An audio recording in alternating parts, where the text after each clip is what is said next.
A gracious good day to one and all once again. 'Tis I, Norton the First, by grace of God, Emperor of the United States, and Protector of Mexico. Back with you all once again for episode number 169 of Emperor Norton's fantastic history vlog. Today is December 2nd, 2020, our 261st day under COVID-19 restrictions with no end in sight. Numbers are going up. We'll talk about that a little bit later on. And for this particular vlog, we will be covering December 2nd through the 8th. A little announcement at the beginning. I don't know why we didn't think of this a long time ago. Although we did our last tour for a while last Saturday, because of the COVID numbers going up, we have called off all further tours until we reach the yellow level once again. So no more touring. We'd relaunched the beginning of November, but we went from the yellow tier to the purple almost instantly. Infection rates, hospitalizations, and death rates are rising here in San Francisco and nationwide. But we've felt that for the sake of public safety, that we're simply not going to do any more tours until it's safe. That said, we are available as a public speaker doing PowerPoint lectures via Zoom or whatever you have to share with. We've gotten a couple of these in the last couple of months. We'd like to do more. So, among the subjects that we have prepared and ready to go, Norton the First, something we know a little bit about. Foods and drinks invented in San Francisco. We've touched on some of that in these vlogs. Well, there's a lot more to that. Pre-1906 buildings within the earthquake and fire, within the fire zone, that are still here. There's a lot. You'd be surprised. Bummer and Lazarus, San Francisco's most famous dogs. We've talked a little bit about them. Want to learn more? Book the lecture. And San Francisco eccentrics, something else we know a little bit about, I suppose. We suppose. Well, let's begin today with our national days, covering the week. Today is National Fritters Day. Oh, we love a good apple fritter. And there's a donut shop in Chinatown that does pineapple and all kinds of different fritters. National Mutt Day. Yes, adopt a mutt. Don't get a pure breed, adopt a mutt. Sorry there. Epaulette straightened out. There we go. The third, International Day of Persons with Disabilities. The fourth, National Cookie Day. Cookie. And Bartender Appreciation Day. Tip your bartender. The fifth is Repeal Day. We'll get to that in a little bit. Now here's an odd one. On December 6th, National Gazpacho Day in the beginning of December when everything's out of season? Sorry, that makes no sense whatsoever. And also on the 6th, Put on Your Shoes Day, so you can go get some gazpacho. I don't know. The 7th is Pearl Harbor Remembrance Day and Walt Disney Day. And the 8th is National Brownie Day and Pretend to Be a Time Traveler Day. Oh, we don't pretend. We are a time traveler. So's the Countess. Moving on to Florida Man for today, and we have four. It was hard to make a choice. We'll begin with the second. Florida Man loses pants during burglary. Okay, that one's not so bad, but moving on to the fourth. Florida Man abandons son on highway because he thinks boy is gay. Oh, don't do that, people. Don't do that. The sixth. Florida Man, 56, is arrested after driving golf cart into Walmart and hitting several customers, sparking fears of another attack before he crashes into a cash register. Okay. And the eighth, Florida Man arrested for shoplifting after job interview. I wonder if he got the job. I'm seriously doubting that. Well, for our San Francisco history today, we're going to read from John Ralston's wonderful, wonderful book, This Date in San Francisco. Thank you, John, as always. Great job you did in this book. Couldn't do this vlog without it. We start with December 4th, 1978. Dianne Feinstein becomes mayor of San Francisco. The fatal shootings of George Moscone and Supervisor Harvey Milk by Dan White on November 27, 1978 was one of the biggest shocks in San Francisco's history. They also had effects on state and local politics. Moscone and Milk, two liberal office holders, were lost. White's conviction for manslaughter, rather than first-degree murder based on mental illness because of too much junk food, the Twinkie defense, led to state legislation restricting the diminished capacity defense. Indirectly, the murders revived the political career of Dianne Feinstein. Dianne Emile Goldman was born in San Francisco in 1933 to a Jewish father and Russian Orthodox mother. And she worked her way up through the ranks, becoming a supervisor. They made her board president. She ran for mayor in 1971, but was unsuccessful, finishing third behind Joe Alioto and fellow supervisor, or former supervisor, Harold Dobbs. Feinstein garnered the votes of the supervisors Pelosi, Gonzalez, Lau, Silver, Molinari, and Hutch, a majority of the board, now 9 members after White's resignation and Milk's death. The supervisors met on Monday, December 4, 1978, exactly a week after Moscone and Milk were killed. Supervisors Lee Dolson and Quentin Kopp tried to delay the vote for a new mayor, Dolson saying that the past week was not conducive to deep thinking. Kopp tried to question Feinstein about her personal appointments to the city board's vacancies and other jobs, but was cut off by the city attorney. After 30 minutes debate, the supervisors voted 6-2 for Feinstein as mayor. State Supreme Court Chief Justice Rose Bird administered the oath of office. Feinstein was the city's first female mayor, and remarkably for a city with a conspicuous Jewish community, the first Jewish mayor since Adolf Sutro, who served from 1895 to 1897. Moving on to the 5th of December, 1933, San Francisco celebrates the repeal of Prohibition. The 19th century temperance movement began as a reaction to excessive drinking, and alliances of saloon keepers and politicians had expanded by the early 20th century into the Prohibition movement, with the aim of outlawing production and consumption of all alcoholic beverages in the United States. The 18th Amendment was introduced in Congress on December 1917, ratified January 1919, and went into effect January 1920. The Volstead Act, intended to give federal government tools to enforce the 18th Amendment, defined intoxicating liquors as any beverage with over 1% alcohol, passed Congress in October 1919 over President Wilson's veto. San Francisco was an anti-abortion, wet stronghold. Northern California's coastline became a haven for bootleggers, smugglers of illegal liquor. Boats in secluded coves unloaded cases of liquor from ships from Canada and other countries. Trucks carried the liquor to illegal bars in Half Moon Bay, Sausalito, and of course, San Francisco. Federal prohibition agents believed local authorities were in cahoots with bootleggers. They probably were. One could get a drink just about anywhere, anytime, which made ordinary, law-abiding citizens technically criminals. By the early 1930s, tide was turning against prohibition nationally. While alcoholism, to be sure, is a serious problem, it is a symptom of social illness, not a cause.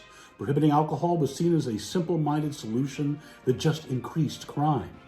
In February 1933, Congress passed the 21st Amendment for the repeal of Prohibition and sent the proposed amendment to state conventions, the only time in history this procedure was used. On December 5, 1933, Utah voted for repeal. That's odd. And the 36th of 48 states, completing the 3/4 majority needed for ratification. President Roosevelt declared Prohibition ended. News reached San Francisco just after 2:30 p.m. The city, which never needed an excuse to party, this is true, celebrated.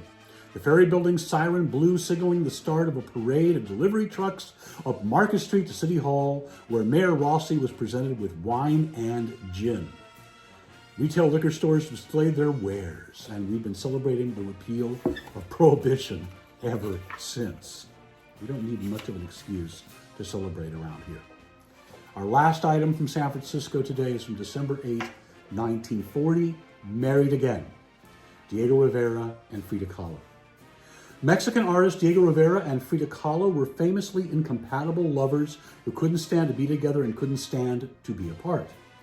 Rivera had divorced his first legal wife, Lupe Marin, after she refused to tolerate his infidelities, and in 1929 married portraitist Frida Kahlo. Misspelled here. They had first come to San Francisco in 1930 when Rivera was offered a commission to paint a mural at the new Stock Exchange on Pine and Battery Streets. Physically very different, Rivera was over 6 feet tall and 300 pounds. Kahlo was barely 5 feet and 100 pounds. The couple had impressed San Francisco as intellectually and artistically united. Rivera, however, continued affairs. Kahlo retaliated with affairs herself with both men and women, including exiled Russian Leon Trotsky. Diego and Frida divorced in 1939. In 1940, Rivera went to San Francisco and did murals for the Golden Gate International Exhibition on Treasure Island. In Mexico, Kahlo suffered chronic health problems. Frida eventually came to San Francisco and was admitted to St. Luke's Hospital. Her health improved enough for her to have another affair with Heinz Bergeron, an art dealer and refugee from Germany. She went with him to New York, then broke off and returned to San Francisco, where she and Rivera were married for the second and last time on December 8, 1940. Happy birthday, Frida and Diego. Well, let's move on to the rest for today, our other history. Starting with the 2nd of December, 1763, Touro Shul of Newport, Rhode Island is dedicated, the oldest existing U.S. synagogue. 1804, Napoleon Bonaparte is crowned Emperor of France in Paris. Hats off to emperors. 1859, abolitionist John Brown is hanged for murder, treason, and conspiring slaves to revolt in Charlestown, Virginia. 1908, child Emperor Puyi ascends the Chinese throne at the age of 2. Hats off to emperors again.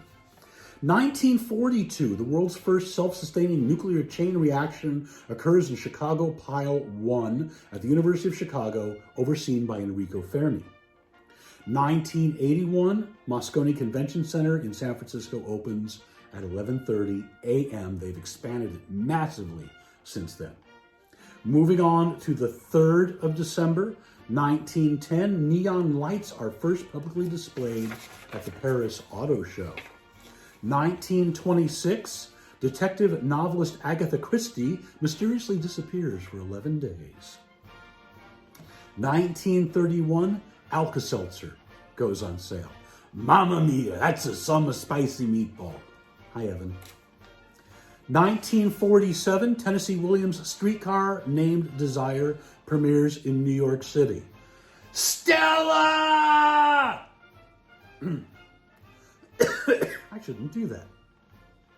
1875, William Mager Tweed, boss of New York, Tammany Hall, escapes from jail. 1881, the first edition of the Los Angeles Times is published.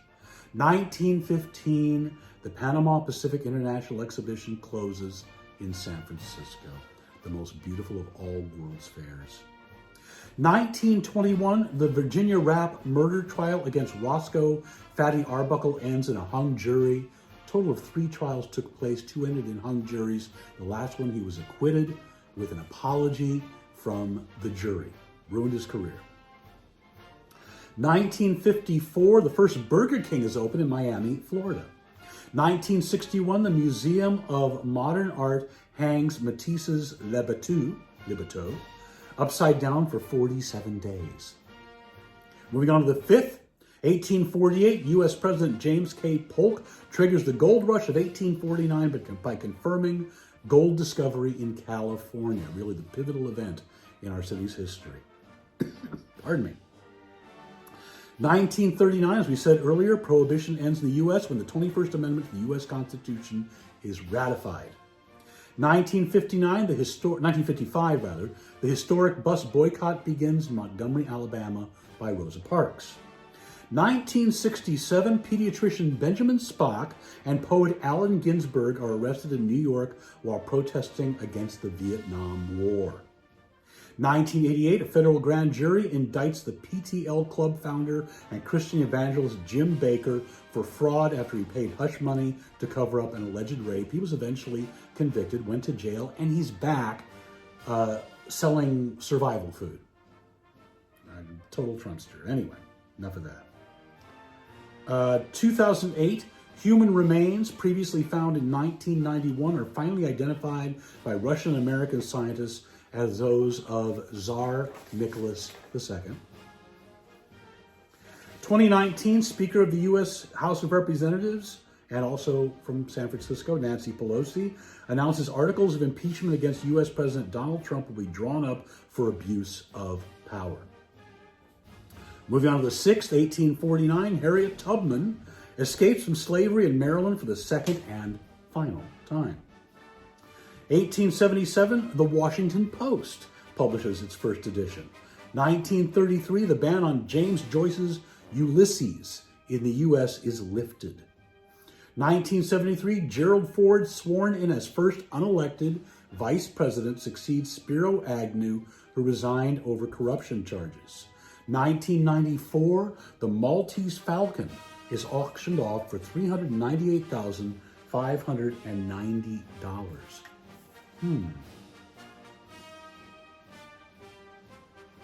Maybe I should auction it off. And 1994, Orange County, California, files for bankruptcy. They should have bought a Maltese Falcon. Moving on to the 7th, 1909, inventor Leo Baekeland patents the first thermosetting plastic, Bakelite, sparking the birth of the plastics industry. 1912, the bust of Queen Nefertiti is found in Egypt. Yes, the famous one. 1941, Imperial Japanese Navy with 353 planes attacked the U.S. fleet at Pearl Harbor Naval Base, Hawaii, killing 2,403 people. Remember Pearl Harbor. 1949, Chiang Kai-shek flees China to Taiwan. Moving on to the 8th. 1941, U.S. President Franklin D. Roosevelt delivers the Day of Infamy speech to the U.S. Congress a day after the bombing of Pearl Harbor.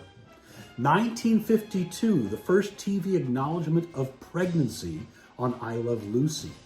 And 2010, with the second launch of the SpaceX Dragon, SpaceX becomes the first privately held company to successfully launch, orbit, and recover a spacecraft. They're launching them like twice a month now, it seems, at least. Let's move on to our births today.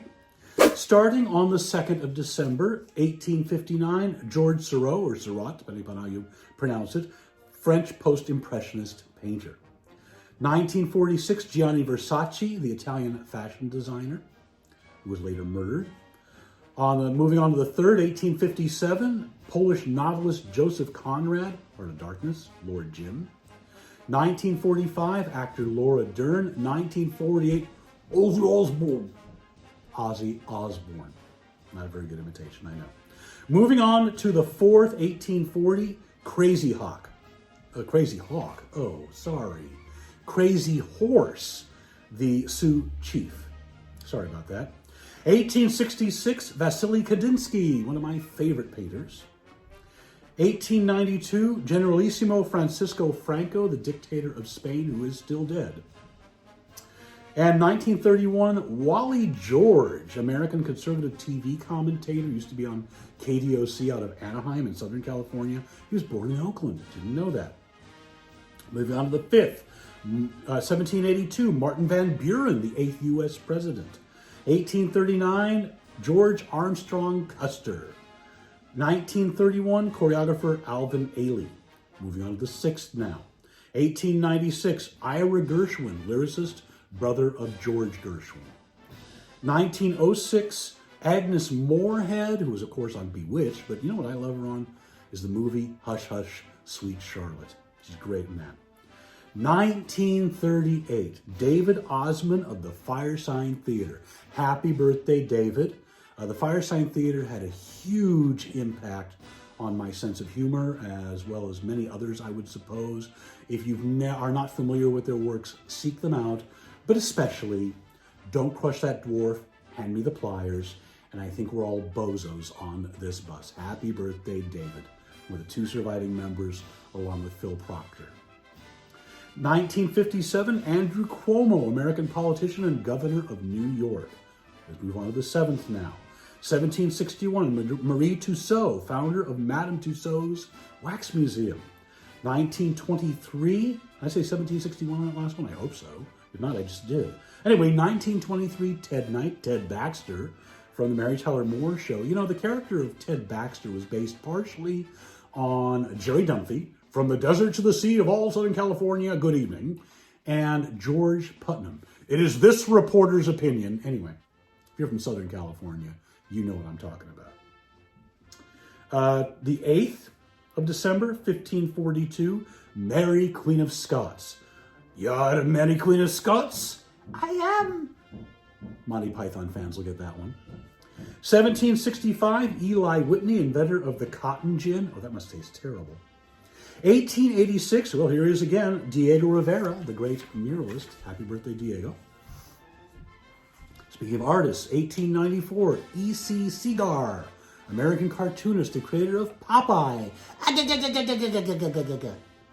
And 1925, Sammy Davis Jr., the great singer, dancer, author. Oh, he could do just about anything. 1933, the comedian Flip Wilson. 1936, David Carradine. You might remember him from Kung Fu. 1947, the singer, guitarist Greg Allman. And 1966, singer-songwriter Sinead O'Connor. Let's now move on to our deaths for today. Beginning in 1814, the Marquis de Sade. I hope it hurt. 1859, as we mentioned earlier, John Brown, American abolitionist and revolutionary, Harper's Ferry. 1986, Desi Arnaz, Lucy, I'm home. 1990, composer Aaron Copland. 1995, actor Roxy Roker. She played Helen Willis on The Jeffersons, but she's also the mother of Lenny Kravitz, the musician. 1993, Pablo Escobar, Colombian drug lord shot to death by Colombian police. Moving on to the 3rd. Carl Zeiss, German scientific instrument and lens maker. If you've got a good camera, you're probably using a Zeiss lens. 1894, Robert Louis Stevenson, Scottish novelist, lived here in San Francisco for a time, wrote Treasure Island, died at just the age of 45. He wrote very nice things about me. Where were we here? 1910, Mary Baker Eddy, American founder of the religious movement Christian Science. 1919, Pierre-Auguste Renoir, the French Impressionist painter and sculptor. 1980, Oswald Mosley. Now this brings up a point. British politician and founder of the British Union of Fascists, dies at 84. Now Elvis Costello wrote a song about him called Less Than Zero. Starts with something about Osley and his swastika tattoo. Well, everyone in the U.S., when they hear the word Oswald, thinks of Lee Harvey Oswald. So when Elvis Costello toured the United States back in the late 70s, he actually wrote different lyrics for the U.S. audience that made the song about Lee Harvey Oswald. The whole song's not really about either of them, but they're definitely mentioned. Where am I? 1981, Walter Knott, American founder who created Knott's Berry Farm amusement park and introduced the boysenberry to America. Oh, I remember having fried chicken dinners at Knott's Berry Farm. Moving on to the 4th, 1679, Thomas Hobbes, English philosopher, namesake of Hobbes the tiger in Calvin and Hobbes. Moving on to the 5th, 1870, Alexander Dumas, French writer, The Three Musketeers, the Count of Monte Cristo, and also a lover of Lola Montez. Don't tell the Countess. 1926, my favorite impressionist, Claude Monet. You know, for me, every day could be impressionism. All I have to do is take off my glasses. And everything looks like an impressionist painting.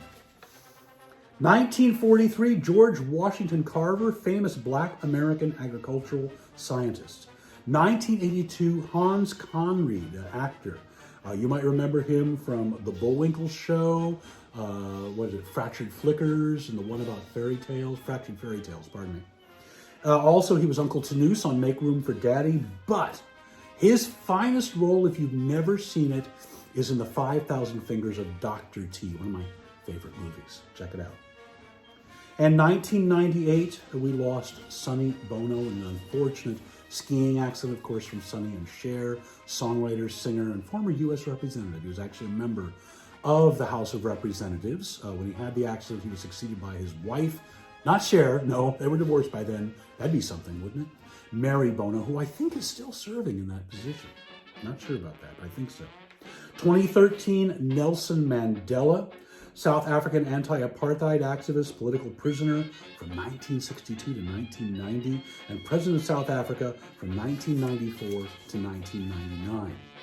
Let's move on to the 6th of December, the year 343, Nicholas of Myra, Saint Nicholas, the Greek bishop who became the model for Santa Claus. Sorry, kids, Santa Claus is dead. 1889, Jefferson Davis, President of the Confederate States of America. In 1949, blues singer Leadbelly. 1988, speaking of great singers, Roy Orbison. What a range he had. Wow.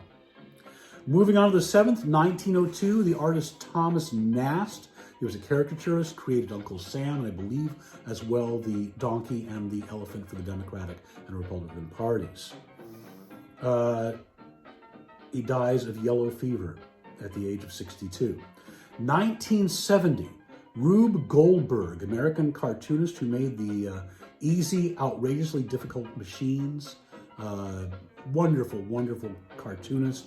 Berkeley, he won the Pulitzer Prize in 1948 and was a graduate of the Berkeley School of Engineering 1904. They turn out great engineers there. 1975, American playwright and writer Thornton Wilder. Let's move on to the 8th. 1978, Golda Meir, Israeli teacher, statesperson, and 4th Prime Minister of Israel from 1969 to 1974. Everybody's Jewish grandma is Golda Meir. 1980, John Lennon.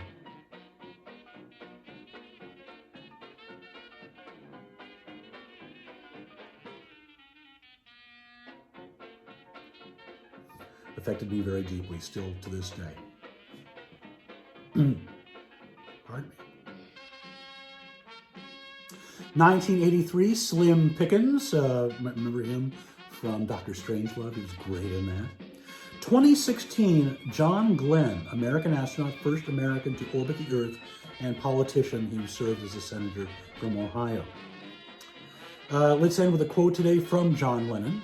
By the way, I heard a great interview last night between Sean Lennon, his son, and Paul McCartney. It was done fairly recently to celebrate John Lennon's 80th birthday. Can you believe it?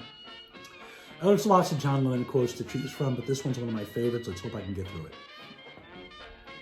And don't think I'm going to try to imitate him. When I was 5 years old, my mother always told me that happiness was the key to life. When I went to school, they asked me what I wanted to be when I grew up. I wrote down happy. They told me I didn't understand the assignment, and I told them they didn't understand life. Well, that just about wraps it up for this edition. Hey, we're coming in at 30 minutes. Yay, that's what we try to keep things, you know. If you would like to leave us a tip, and we certainly appreciate all of our wonderful, generous donors, couldn't do it without you. Here's the information for that. You can leave a one-time tip via Venmo or PayPal, or you can do a monthly subscription via Patreon.